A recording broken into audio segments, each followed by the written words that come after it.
किताब में लिखता है in the line of fire, वो मैंने एक प्रोटेस्ट की वजह से वो किताब नहीं पढ़ी, क्योंकि वो उससे कहता तो है कि वो उसकी टाइटल गलत है, वो नॉन फिक्शन में आती है। मैं समझता हूँ कि वो नॉन फिक्शन गलत है, इसलिए मैं नहीं पढ़ा, क्योंकि एक्चुअली फिक्शन है वो आधी किताब। उसमें वो कहता है कि मैंने 700 लोग पकड़ के अमेरिका के हवाले किया और अमेरिकनों ने हमें बाउंटी दिया, हमें पैसे दिए इनके हवाले करने के लिए। उस बेशरम आदमी को ये नहीं पता कि वो जब ये कह रहा है तो वो खुद ही जो पाकिस्तान का आइन का आर्टिकल 4 है उसकी वायलेशन कर रहा है, क्योंकि आर्टिकल 4 जो है हमारे आइन का, वो ये कहता है कि कोई इंसान को आप किसी को नहीं पकड़ा सकते जब तक वो अदालत में कसूरवार साबित ना हो।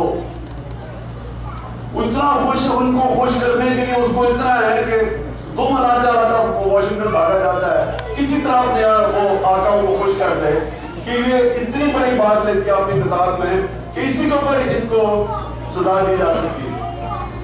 इसी कन्फेशन पे के 700 लोग आपने कैसे पकड़ा दिए अमेरिका को? ये देखें, दुनिया के अंदर एक एक्सेप्टेड नॉर्म है, एक इंसान का ह्यूमन राइट है कि we are innocent till proven guilty. तो किस बेसिस पे इसने लोगों को पकड़ा दिया अमेरिका के बाद? और ये हमारी कौम का हाल देखें, हम इतने घबरा चुके हैं, हम जालिमों के खिलाफ इतने डर चुके हैं, खौफ हमारे पे कितना है। 12 मई को सारी दुनिया के सामने जब चीफ जस्टिस पिछले साल जा रहा था कराची, तो सारी दुनिया के सामने टीवी पे सारी दुनिया देख रही है कि एमक्यूएम के दहशतगर्द लोगों को गोलियां मार रहे हैं, सब देख रहे हैं। वो आज टेलीविजन दिखा रहे हैं, वो बेचारे ऊपर टीवी पे सारे लेटे हुए और गोलियां चल रही है 4 घंटे के लिए। कितना रिएक्शन आया, मैं टीवी पे बैठा तो वो साफ नजर आ रहा। तो जब मैंने नाम लिया कि अल्ताफ हुसैन पाकिस्तान का सबसे बड़ा दहशतगर्द है, तो मुझे लोग मेरे लिए डर गए। मुझे चंदा कहते थे, हम चंदा भेज हम अपने गार्ड रखे अपने पास। कोई लोग मेरे पास आके इमरान साहब आपको मार देगा, औरतों ने आयतल कुर्सी और पता नहीं क्या क्या कुरान की वो मुझे बुझाने शुरू कर।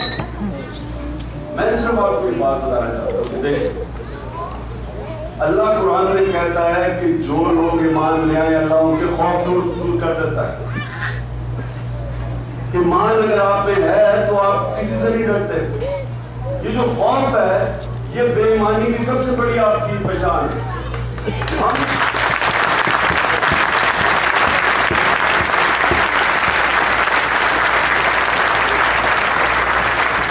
जो खौफ है, मैं सिर्फ आपको ये बताना चाहता हूं कि ये जो खौफ है ये हमें इंसानों से नीचे पहुंचा देता है। ये ला इलाहा इल्लल्लाह की नेगेशन है। इसका मतलब आप कह तो रहे हैं ला इलाहा इल्लल्लाह, लेकिन आप खौफ के बुत की पूजा कर रहे हैं। ये बुत परस्ती है, शिर्क है। मैं आज तक कोई बॉडीगार्ड नहीं रखा, अकेला फिरता हूं।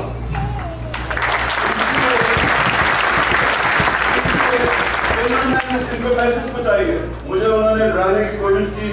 उनके वजीर को जाकर कहता है इमरान साहब आपने ये क्या कह दिया अल्ताफ भाई के खिलाफ, वो तो आपको पता है उनका कोई सपोर्टर ही आपको मरवा देगा, उनके तो इतने चाहने वाले हैं कि वो आपको कोई गोली मार देगा। मैंने कहा मैं चाहता हूँ कि आप गोली मारे मुझे, क्योंकि कमल से पाकिस्तान से आपको निजात मिलेगी। आज मैं सिर्फ आपको ये कहने की कोशिश कर रहा हूँ कि खौफ की वजह से हम भेड़ बकरियां बन चुके हैं। हम इंसान नहीं है, भेड़ बकरियां हैं। क्योंकि इंसान तो हुकूक के लिए लड़ता है। इंसान तो नहीं इस तरह झुकता कि जब तमाशा देख रहे हैं माशरे में जुल्म हो रहा है और हम चुप करके अपनी जाने बचा रहे हैं। देखिए 1,24,000 अल्लाह ने पैगंबर भेजे थे इस दुनिया पे, वो सिर्फ एक चीज करने आए थे। सारे पैगंबरों का असल में पैगाम एक ही था कि अक्लमंद जानवरों से हमें इंसान बनाने आए थे। जानवर और इंसान में क्या फर्क है? जानवर एनिमल किंगडम में जानवरों के अंदर माइट इज राइट, जिसकी लाठी उसकी भैंस, और सर्वाइवल ऑफ द फिटेस्ट। कोई नहीं वहां परवाह करता। आप देखते हैं शेर मारता है, वो पहले सारे टुकड़े खाते हैं, फिर वो बेचारे को दोनों दफा मारी जाता है, उसको कोई नहीं मिलता खाने के लिए। और माइट इज राइट के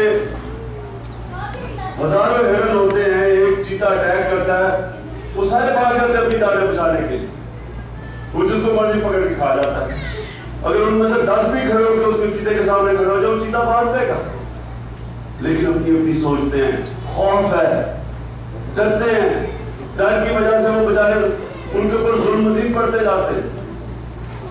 हम भी जब उसमें इंसानियत खत्म हो जाती है और उसमें इंसाफ खत्म हो जाता है, तो वो भी जानवरों के लेवल पे पहुंच जाता है। और हमारे पास बदकिस्मती से जानवरों के लेवल के लोग क्यादत कर रहे हैं। क्योंकि एक और भी आयत है हालांकि कुरान में कि मैंने इंसानों को सबसे अजीम मखलूक बनाया है, अशरफुल मखलूकात।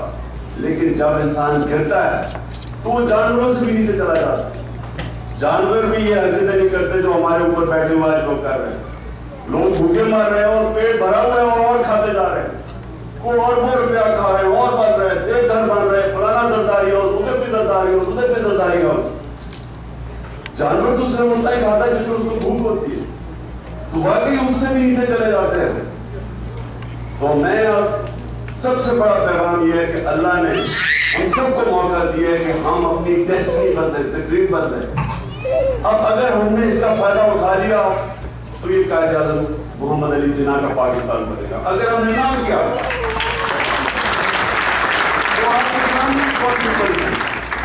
अगर हमने ये ना किया तो हमारी ही कमजोरी।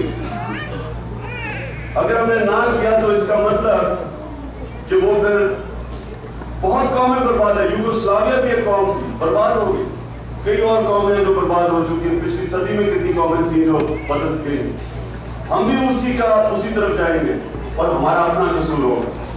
तो हम इस मौके का फायदा इस तरह उठा सकते हैं कि हम अपने आप को सब पॉलिटिसाइज करें, क्योंकि चेंज सिर्फ पॉलिटिकल आता है। मुझे कई दफा मैं सुनता हूं इमरान साहब अब पॉलिटिक्स में क्यों आ गए, अब सोशल वर्क करते रहते हैं। मैं कहा मैं और कितना सोशल वर्क करूं। सबसे बड़ा पाकिस्तान का खयाली इलाका इस वक्त शौकत खानों में, दूसरा अभी कराची में शुरू कर रहे हैं, अभी नमन कॉलेज शुरू किया जो यूनिवर्सिटी बना रहे हैं। और मैं कितना सोशल वर्क करूं।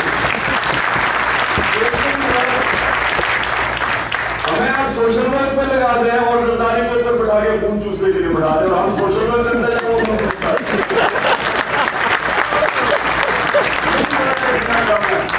बहुत बड़ा अच्छा काम कर रहे थे, आपको सोशल वर्क ही करना चाहिए।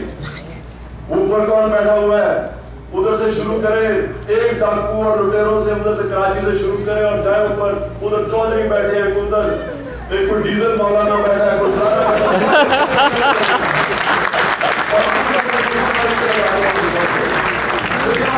ध्यान रखें, आप अपना काम करें आदत पर हो सारे आराम से। हम मेहनत करते हैं। अच्छा ये भी है कि हुकूमत की क्या जिम्मेदारी है। अगर हम स्कूल में हमने बनाने, यूनिवर्सिटीज में हमें, कॉलेज में हमने, अस्पताल में हमने, इनकी क्या काम है ये भी सोचे। इनका ये काम है कि मुल्क सबसे बड़ा घर को कौन का, और कैबिनेट मीटिंग दुबई में हो रही है, पूरा जहाज जा रहा है, 80 के 80 लोग दुबई में महंगे से महंगे होटल, वहाँ कैबिनेट मीटिंग बनाने में जरदारी साहब ने बुलाया वहां।